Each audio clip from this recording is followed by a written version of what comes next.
Thousands of Yemenis have taken to the streets in major cities across the country on Monday to denounce the U.S. complicity in the protracted Saudi war on the Arab country.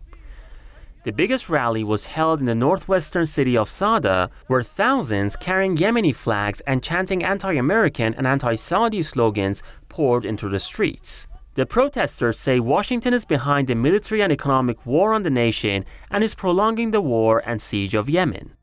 Mohammed Ali al-Houthi, a senior member of Yemen's Supreme Political Council, says the United States spearheads the devastating Saudi-led military aggression and brutal siege against his country, stating that Washington is complicit in the crimes that the Riyadh regime is committing against the Yemeni nation.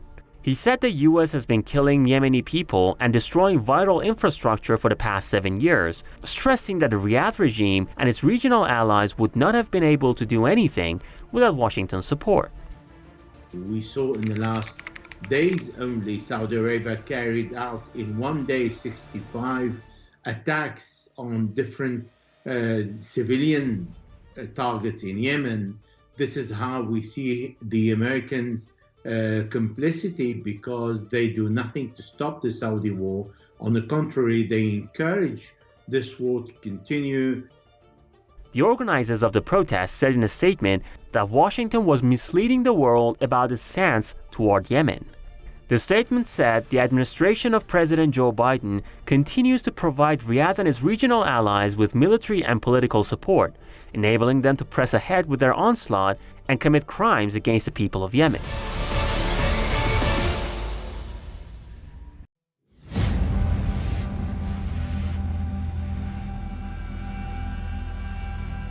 This war has to end. And to underscore our commitment, we are ending all American support for offensive operations in the war in Yemen, including relevant arms sales. The U.S. president made the pledge back in February this year. He touted the move as part of efforts to restore an emphasis on human rights. Biden, however, said Washington will continue to support and help Riyadh.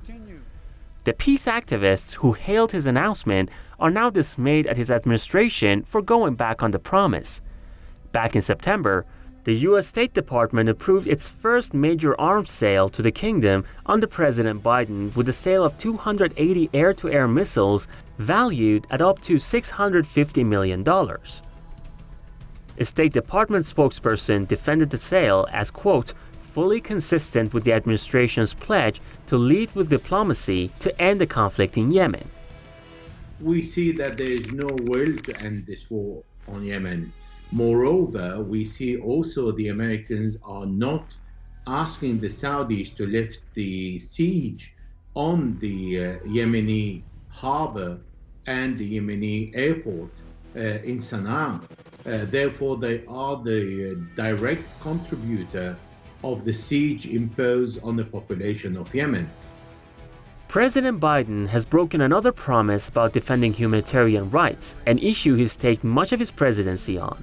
Back in February, a declassified U.S. intelligence report concluded that Saudi Crown Prince Mohammed bin Salman authorized a team of Saudi security and intelligence officials to kill dissident journalist Jamal Khashoggi. But Biden later decided not to punish bin Salman, saying it would be diplomatically unprecedented for the United States. The U.S. takes in stride the violations perpetrated by its allies, while accusing countries it deems its adversaries of the same charges. Wouldn't that embolden those officials to commit even worse crimes, knowing that they can get away with murder in the most literal sense?